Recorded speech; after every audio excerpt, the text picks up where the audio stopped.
પોરબંદરના આરોગ્ય વિભાગ દ્વારા જિલ્લામાં રોગચાળો વધતા જ પોરબંદર તાલુકામાં સર્વે તેમજ પોરાનાશકની કામગીરી શરૂ કરવામાં આવી છે, જેમાં 90,000 ઘરોનું સર્વે હાથ ધરવામાં આવ્યું છે।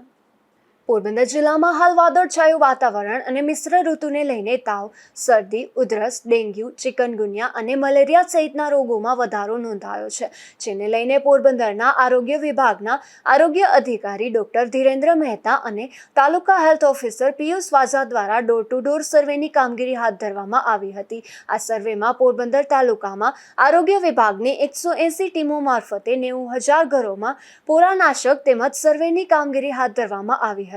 આ સર્વેમાં 14,000 જેટલા વાયરલ તાવના કેસ નોંધાયા હતા।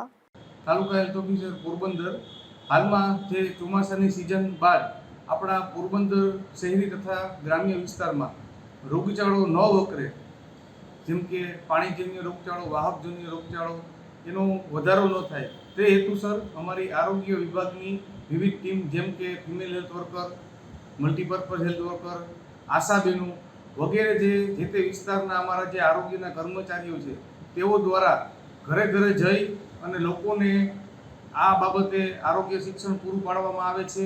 તેમજ આ જે વાહકજન્ય રોગચાળો ન વકરે તે માટે એબેટની કામગીરી, ભરેલા જે ખાડા હોય તો એમાં બળેલું ઓઇલ અથવા તો BTIનો છંટકાવ કરવો, એ પ્રકારની કામગીરી અને લોકોને આ જે રોગચાળો ન ફેલાય તે માટે આરોગ્ય શિક્ષણ પણ પૂરું પાડવામાં આવે છે।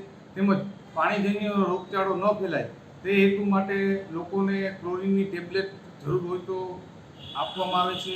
તેમજ ક્લોરીનયુક્ત પાણીનો ઉપયોગ કરવો, ઉકાળેલું પાણી પીવું, અખાદ્ય વાસી ખોરાક છે એનો ઉપયોગ ન કરવો વગેરે વિવિધ પ્રકારની કામગીરી જે છે હાલમાં અમારા આરોગ્ય વિભાગ દ્વારા કરવામાં આવે છે।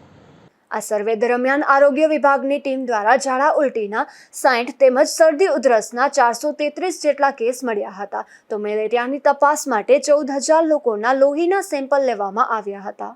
અશોક થાનકી, ગુજરાત ન્યૂઝ, પોરબંદર।